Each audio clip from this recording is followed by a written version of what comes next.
Hello दोस्त। कई सारे लोगों का कमेंट आने लगा है आरआरसी लेवल 1 पोस्ट अलॉटमेंट का। कुछ लोग कह रहे हैं ग्रुप डी नहीं लिखना, तो चलो जी, अच्छा आपके लिए। लेकिन ग्रुप सी लिखने से आपकी बेसिक नहीं बढ़ेगी, ये तो कंप्लीट सी बात है। बेसिक बढ़ाने के लिए मेहनत करके लेवल 2, लेवल 3, लेवल 5, लेवल 6 तक क्वालिफाई करना पड़ेगा, तब अच्छा रहेगा। तो यहाँ पे जो कैंडिडेटों का कमेंट था वो तो चलिए चलते हैं। पहला कमेंट था लोगों का कि यूआर में क्वालिफाई कर गया है कैंडिडेट और यूआर में सीट कम पड़ जाएगा तो कम्युनिटी वाला जैसे ओबीसी एससी एसटी में मिल जाएगा। उनका कहना है कि मैंने ज़्यादा नंबर लाया है तो कम वाला नंबर में भी पोस्ट मिलना चाहिए। दूसरा, नॉर्मल कैंडिडेट को ओनली ट्रैक मेंटेनर मिलेगा, अच्छी पोस्ट सारा सीसीए को दे देगा। यानी सीसीए का डर लोगों को ऐसा बन गया है कि जैसे ओबीसी और एससी में कैंडिडेट क्वालिफाई कर गए, जिसके कारण से इनकी पोस्टें बहुत कम हो गई। अब कह रहे हैं पोस्ट अलॉटमेंट में भी सीसीओ को बेनिफिट मिलेगा। और कोई लोग कर रहे होंगे कि टेक्निकली बहुत सारे लोगों का टेलीग्राम ग्रुप है, वहाँ डिस्कस करते हैं और कमेंट आके यहाँ करते हैं। तो दोनों कमेंट का मैं ऑफिशियल लिया हूँ, दोनों का टेक्निकल जवाब यहाँ देंगे। तो टेक्निकल जवाब देने के लिए सबसे पहले उस कमेंट को हमें पढ़ना पड़ेगा। तो कमेंट देखिए, यहाँ पे दो कैंडिडेट का है। एक तो समझिए, नाम इनका है, कृपया करके ये बताएं कि अगर दो रिजर्व कैंडिडेट का मेडिकल स्टैंडर्ड सेम है, एक यूआर में क्वालिफाई किया है, तो क्या यूआर वाले को सीट कम रहने पे नीचे वाले पोस्ट मिलेगा क्या। और दूसरा है कैंडिडेट का कि नॉर्मल को केवल सीसीए पोस्ट मिलेगा, नॉर्मल को केवल ट्रैक मेंटेनर मिलेगा, बाकी सारा पोस्ट सीसीए को दे दी जाएगी जो अच्छा पोस्ट होगा, क्योंकि उनकी डीबी भी पहले हो रही है और रेलवे का प्रेफरेंस भी अलग है। तो चलिए इसको हटाते हैं हम एक बार। अब आते हैं आपके क्वेश्चन पे। तो आपका क्वेश्चन तो अच्छा है, यूआर क्वालिफाई है तो कम्युनिटी का सीट मिलेगा क्या। तो देखिए, यूआर में भीड़ कितनी है, कम है, और कम्युनिटी में भीड़ कितनी है, ज़्यादा है। और देखिए, जब आपको डीबी में बुलाया गया है तो 1:1 रेशियो से बुलाया गया है, जितने पोस्ट है उसके हिसाब से बुलाया गया है। केवल आपको मेडिकल और डॉक्यूमेंट वेरिफिकेशन क्लियर करना है। तो उसको देखने के लिए दो चीज़ें की आपकी ज़रूरत पड़ेगी। आपकी पोस्ट प्रायोरिटी तो दी हुई है, और पोस्ट प्रायोरिटी आपकी 1 से लेकर 17 तक कोई भी पोस्ट अगर क्वालिफाई करते हैं तो यूआर के लिए बेनिफिट ये है कि आप देखिएगा, हर कम्युनिटी में यूआर का नंबर ज़्यादा है, हर आरआरसी में यूआर का नंबर ज़्यादा है कम्युनिटी से। ये हम बंगलौर की बात करें, मुंबई की बात करें, कोई भी आरआरसी में जाइएगा तो यूआर का ज़्यादा है। तो रेलवे क्या करता है, जब पोस्ट अलॉटमेंट किया जाता है तो ये नहीं देखता है कि वो यूआर का क्वालिफाई है, वो भी एससी एससी एसटी का क्वालिफाई है। वो शुरू करता है कि जो सबसे ऊपर वाले यूआर की मेरिट है उस मेरिट को पहले ख़त्म कर दिया जाए। यानी उस मेरिट को अलग से कैंडिडेट जो है ऊपर में, उनको पोस्ट अलॉटमेंट शुरू किया जाए। तो पोस्ट अलॉटमेंट शुरू होगा तो उनको अगर पहले नंबर की पोस्ट नहीं मिलेगी, दूसरे तीसरे चौथे पाँचवें, यानी यूआर का ज़्यादा नंबर है तो ज़्यादा नंबर वालों को मिलेगा। यानी उस समय जब पोस्ट अलॉटमेंट होगी तो आपकी यूआर एससी एसटी ईडब्ल्यूएस को बाद में देखा जाएगा कि वो किस कम्युनिटी से बिलोंग कर रहे हैं। सबसे पहले पोस्ट अलॉटमेंट के साथ नंबर का खेल होता है। जिसका सबसे ज़्यादा मेरिट में नंबर है और सबसे ज़्यादा रैंक है उसको पहले पोस्ट दिया जाता है। तो कन्फ्यूजन है आपको क्या कि आपको पोस्ट यूआर में क्वालिफाई या ईडब्ल्यूएस या एससी एसटी से होगा।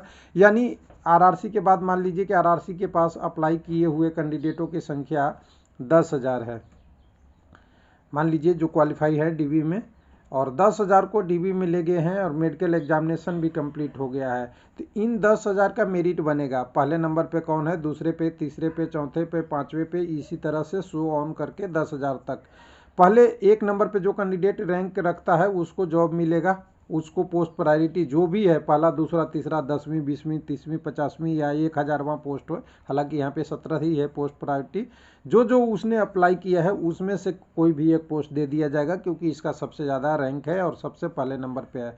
इसी तरह दूसरे का, इसी तरह तीसरे का, इसी तरह चौथे का, इसी तरह पाँचवें का और 10,000 का। तो यहाँ सवाल ही नहीं उठता है कि जो यूआर में क्वालिफाई किया है तो वो ईडब्ल्यूएस वाला पोस्ट मिलेगा या ओबीसी वाला मिलेगा। वो मिलेगा कि जो कैंडिडेट पहले क्वालिफाई है और रैंक अच्छा है तो उसको पोस्ट मिलना है, और मिलना यही है कि वो उसका मेडिकल स्टैंडर्ड और उसकी क्राइटेरिया फुलफिल कर रहा हो, उसे पोस्ट मिल जाएगा। तो उम्मीद है इन कैंडिडेटों, पहला कैंडिडेट का कमेंट खत्म हो गया होगा। ये कहीं पेपर कटिंग से कमेंट आया होगा, उन्हें कंसेप्ट पता नहीं होगा और कैंडिडेट को गलत देते हैं। यानी जब पोस्ट अलॉटमेंट होती है उस समय कम्युनिटी और यूआर का ज़्यादा रैंक महत्वपूर्ण नहीं रह जाता है, रैंक हो जाता है। और रैंक के समय आपका नंबर बहुत काम आता है। जो कैंडिडेट ज़्यादा नंबर लाया है उसको श्योर रूप से बेनिफिट मिलता है। कोई कन्फ्यूजन नहीं होनी चाहिए। उसके बाद दूसरा है कि नॉर्मल कैंडिडेट को केवल ट्रैक मेंटेनर मिलेगा, सीसीए को नहीं।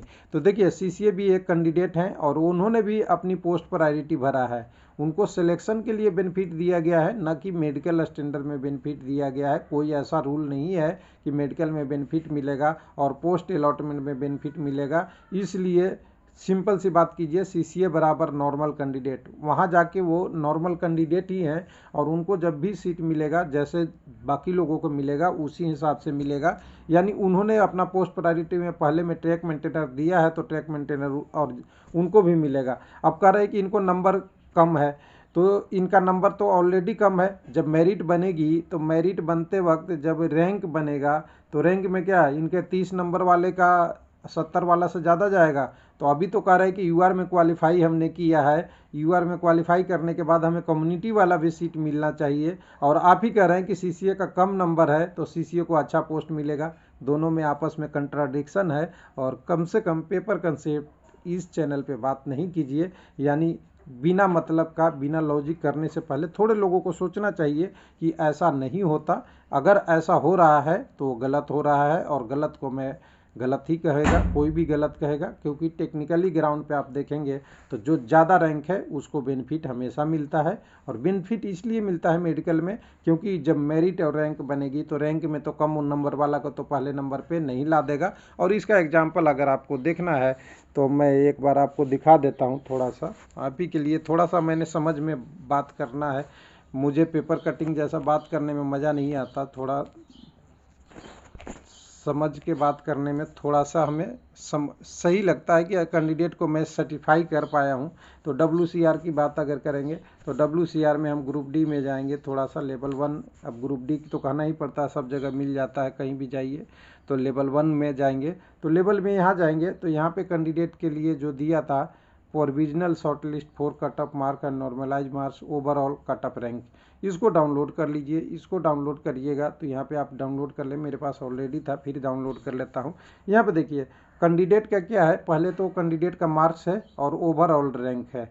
यूआर का रैंक देखा आपने 2422 तक में ही ख़त्म हो गया। और कम्युनिटी का देखिए एसी का 1162 तक, एसटी के लिए 1375 तक, ओबीसी का 1445 तक और ईडब्ल्यूएस का 1775। यानी जब पोस्ट अलॉटमेंट होगा तो ये 2422 लोगों का जो यूआर में मेरिट बना है इनको पहले किया जाएगा और जो पोस्ट अवेलेबल रहेगा वो पोस्ट इनकी पोस्ट प्रायोरिटी के हिसाब से दी जाएगी। उसके बाद शुरू होगा ओबीसी का, क्योंकि ओबीसी का नंबर ज़्यादा है और रैंक भी इनका अच्छा है तो रैंक वाले का होगा। उसके बाद अगला शुरू होगा तो वो शुरू होगा यहाँ पे एससी वाला का और एसटी वाला का और ईडब्ल्यूएस वाला का। ये तो मैं ओवरऑल बता रहा हूँ, बीच बीच में ये ईडब्ल्यूएस वाले कैंडिडेट भी बीच बीच में होंगे। इसके बीच में 4500 के बीच में कोई भी, यानी 2422 के बाद सब बीच बीच में मिक्स होंगे। ऐसा नहीं है कि एससी का 11620 ही है, कुछ एससी का ऐसे भी कैंडिडेट हो सकते हैं जिनका मेरिट 2512 भी हो सकता है। उसी तरह एसटी ओबीसी का भी हो सकता है। मैं कंसेप्ट के लिए बता रहा हूँ कि यहाँ जो दिख रहा है उसमें ओबीसी है, लेकिन जो कैंडिडेट जिस रैंक पे रहेगा उसके हिसाब से उनको पोस्ट मिलेगा। यानी कुल मिला के चलिए तो जब पोस्ट अलॉटमेंट होगी तो रैंक के हिसाब से होगी। और हमेशा इसमें जो बाहर होता है कैंडिडेट उसका कम नंबर रहता है, ध्यान दीजिएगा। ज़्यादा नंबर वाला बाहर जब होता है जब वो कोई भी मेडिकल स्टैंडर्ड पूरा नहीं करता, इवन C1 तक, तो पहले वो भी बाहर होगा। यानी कुल मिला के आप सिंपल से समझ गए होंगे भाषा की रैंक आपका बहुत इंपॉर्टेंट है। और सीसीए वाला जो कैंडिडेट कह रहे थे, सीसीए का रैंक देखेंगे तो सीसीए का, एक मिनट, सीसीए एक मिनट, हाँ, सीसीए यहाँ पे रैंक देखेंगे तो सीसीए का रैंक देखेंगे तो 28,000 है, 43,000 है, 33 है। तो इनको भी उसके पोस्ट प्रायोरिटी के हिसाब से ही मिलेंगे, इनको भी मेडिकल फिट होना पड़ेगा। और इनका रैंक है वो नीचे है तो पहले रैंक वाले नीचे वाला को पहले रैंक पहले कैसे दे देंगे जब पोस्ट अलॉट करेंगे। थैंक यू, धन्यवाद। उम्मीद है कि पेपर कंसेप्ट से थोड़ा सा आगे आप निकलें और थोड़ा सा समझे कि प्रैक्टिकल क्या है। थैंक यू, धन्यवाद।